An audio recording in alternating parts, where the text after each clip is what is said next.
Mr. Shraven hopes the room will be to your satisfaction. Wow.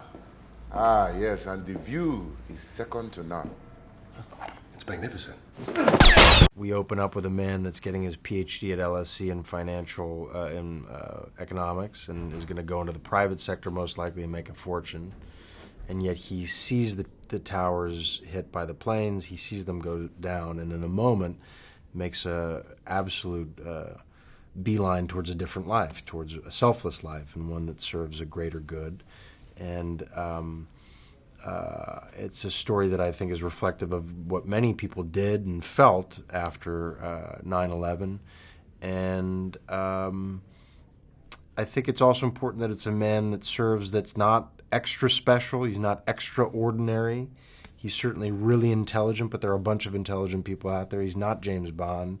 There are no special gadgets or fast cars. He's a guy with, a $10 haircut and a bad suit, but he knows good and he fights for good, and I think that is kind of maybe cheesy or archaic as that sounds. That man of integrity is something good to watch on screen. You Americans like to think of yourselves as direct, but I wonder if perhaps you are just rude. You Russians think of yourselves as poets, but perhaps you're just touchy. That post-Cold War world still contains some ancient enmities, but now the stakes have been changed, now the threats have been changed, now the relative fortunes of the major players have been changed. Do we need Jack Ryans in the middle of all that when complicated financial worlds that are so interconnected and so fragile, difficult to understand, but we know that they can collapse. We know that they are at threat, can perhaps be understood by people like Jack. If they're prepared to use their skilled, brilliant analytical brains, are they prepared to do so covertly? Are they prepared to be secretive about it? Dare we ask them to be? Do we want to ask them to be?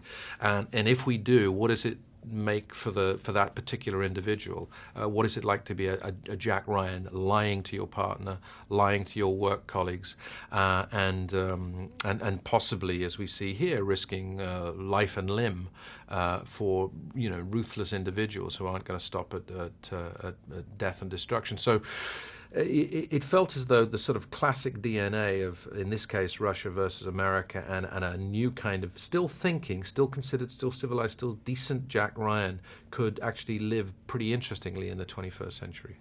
Do I really have to remind you what's at stake here, Jack? There's a very real scenario here where we don't get out of this alive. Any of us. It's the kind of heroes we always like to see. That's the John McClanes of the world. It's the Han Solos of the world. It's the people that are not afraid to buck the system and are not beholden to an ideology or a structure. They have an inner moral compass.